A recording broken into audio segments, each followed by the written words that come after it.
So I'm here with Dan Hindmarsh, Cairns Brothers 2022, at the beginning of 22, from the London Broncos. Dan, the reason why we're here, mate, you've got some great news to share, that you've signed. I'll share it. Dan's signed a Super League contract with the Castleford Tigers. We'll take that up in the next few weeks, mate, and I just wanted to discuss with you your time here, from getting here in about this time 2 years ago. You know, talk us through your journey really when you first arrived. How did you find it, and how did you find the club, and you, certainly your first year with Brothers was successful, eh? Yeah, landing here was good. Getting to Australia was nice. Just the heat was a problem. Me catching COVID as soon as I got off the plane was a problem. Getting off the back of the plane, which I'll never do if I come here again. You know, 36 degrees heat, and then at the back of the plane you probably had another 5 or 6. So that killed me. But yeah, first day I got here, I came to the club. Even I was feeling like the heat was just killing me. But yeah, I came to the club, got to see the club for the first time. It was, you know, different, very different. You don't really see clubs like this in the UK. Yeah. And then, but it was nice. I got welcomed by the old boys, because all the old boys were here that day. Just rewind there a bit, mate, because just getting it, you were one of the first flights into Cairns after the COVID situation, and you actually cocked up your vaccinations, and you didn't actually have the correct, just for anyone else, Dan's not always the best organised, he didn't have the correct number of vaccinations in the specified amount of time. So when you said you were sweating on the plane, you was literally sweating, mate, that you might not get into Australia, because if they'd have checked your paperwork there, you could have been you only had your second vaccination within a week instead of 2 weeks. And, wow. So yeah, I remember that. That was actually funny as hell, because Matt was stressed for me. Matt came over here as well. But yeah, he was stressed. I remember we were just standing at the place where they check your passport, check your vaccination and everything, and I was panicking, my heart dropped. I went there and thank God the woman didn't even look at it. That was... You dodged a bullet there, I know I did, because I panicked, my heart dropped. I was ready to go back home and just sit there. So yeah, part of this story, mate, why it's important is you came out as with Matthew Davies as well, who came to play. Sadly, Matt got injured and had to leave, so that left you sort of on your own, mate. So you showed a lot of resilience there, the other side of the world, away from home, and you really got stuck into the season, mate, under Geordie's guidance and coaching as well with the A grade, mate, and you grew into the role of a cornerstone of our pack, really. But at the start of it, you were struggling with the heat, mate. You came in at about 157 kilos, and you quickly had to lose a few kgs, mate. Yes, I remember. It might be a slight exaggeration, 152.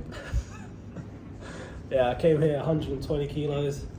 When I left Broncos, I just kind of let myself go, because I didn't re-sign with them, so I just got a little bit of slack.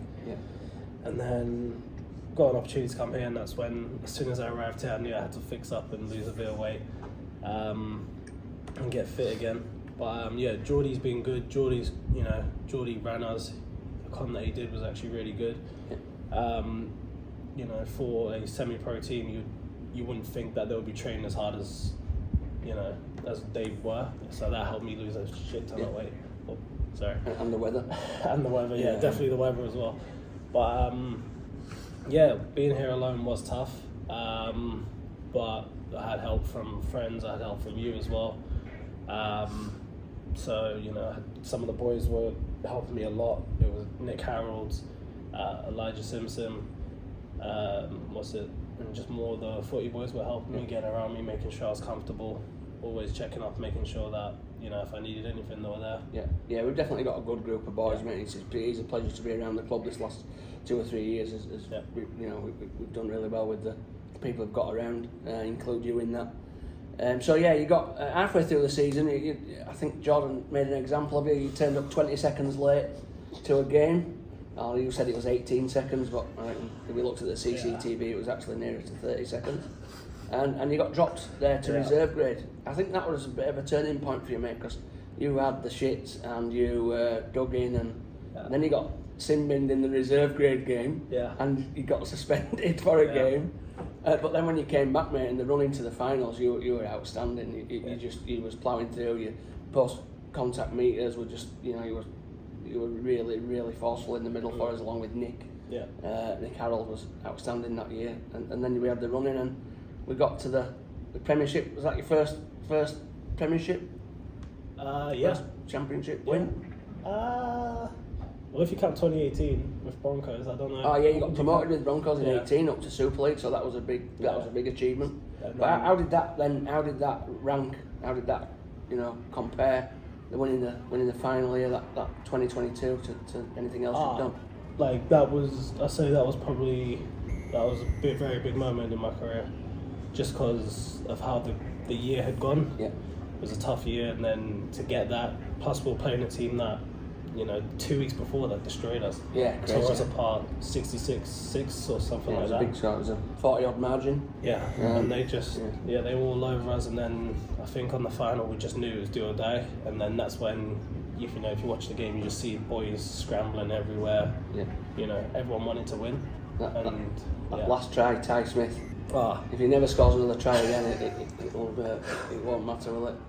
Yeah, that was a pretty epic final, and especially like you say, 2 weeks before, Geordie had to sort of get the boys back up from being beaten by the same opposition, 40-odd points. And there's something about that game at half-time, mate, that final, where we just knew we were going to win. I remember saying in the sheds that, one of us said that the only place we were getting beat at half-time was the scoreboard, and the confidence in the room was huge, and you just went away and took it away, mate.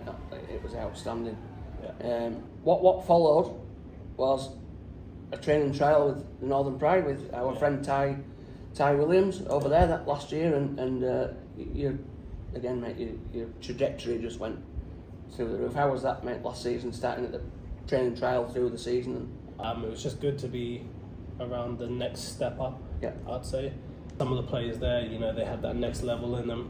They were young, hungry as well, which kind of then made me have to be a bit hungrier. I couldn't just fit into the team. I had to keep going, keep pushing, because I had to fight for that place. I struggled, even though I was fit, I'd say, but I still struggled with the game tempo, the heat still. So I'd say it was like the first year I needed time to build into it. Yeah. I don't think the start of my season was the best, but once I got my groove in and I knew, this is what it's going to be like, and I got a bit more comfortable with what I needed to do. Yeah. And credit to Ty and the coaching staff over there. They give you the time to bed in, mate, and that paid them back later in the year. Do you play every game? Yeah. You play every game. So your first season of Cup, you played every game. So it's some journey from coming into a Tier 3 club like us, having a season, and a bit of a mirror image. Started steady and got better as the season went on when you got comfortable with it. Same again at the State Cup level. Yeah. And that's, like I say, about a trajectory, which is like a upward cycle. It just continues now, mate. You've signed a 2-year contract with my old club, Castleford Tigers, and you must be excited, mate. Although it's sad to leave all the wonderful people here, but excited for your next challenge in Super League. How are you looking forward to that? Excited. I'm just, I just want to rip in and just, I feel like it's the next challenge. I just got to take it with both hands and just keep trying to get better. I just want to keep getting better and better and better, and I want to play at the highest level. And I feel like this is a big challenge. If I can go there and do what I know I can do, then I'll have a good career, and I'll just keep getting better and better. You got to remember, mate, there's only 2 full-time competitions in the Rugby League world. The one's the NRL, which is quite right at the pinnacle, and the Super League is the other. So it's a big step forward, mate, and certainly everyone here wishes you all the best. What are your plans now then? What do you do from here? When do you leave? And have you got your arrangements in place to go? Or? So I think I'll be leaving within the next week. But yeah, before I leave, I'll make sure to get around the boys. Yeah, do that. And Steve Witt as well was big for us, getting you here and sort of helping you settle in. Yeah, Steve was good. Steve helped us a lot. Even hooked us up with a little car to get me around. She's been well looked after, so don't worry. I'm just trying to think. Oh my goodness. I think Nick Harold, mate, was big for you that first season. Yeah. Nick's experience coming in, played a bit of cup, played a bit higher level, that really helped you through a little bit. Yeah. Nick was good. Nick showed me where I needed to be, what I needed to be doing. He was taking 20+ carries a game, playing. I'd say he was playing 75 minutes a game, making probably 40 plus tackles. Yeah. You know, and he showed me where, you know, if I want to be at an elite level, that's what I need to be doing. Yeah, yeah. And Geordie, our A-grade captain coach, after your little blip in the middle there, you built a good relationship with him. I know that Jordan really values you as well. He can't be here today. He's actually sick, Geordie, so get well soon. But I know Jordan sends his regards, mate, and wishes you all the best as well. Yeah, Geordie was good. Geordie gave me that tough love. I needed that. I think I got a bit too.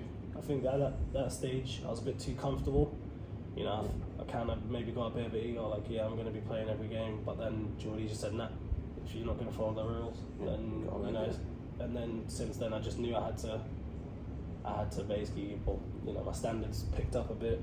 I wasn't late again, and then I just knew in the games that I couldn't slack. I couldn't have a bad game. Yeah, well, it worked for us, mate. And you did get another bit of tough love the day I walked in our house. You were in the spare room with all the windows and doors open, the air conditioning on 12 degrees, and the old aircon unit there was like an old train was going past.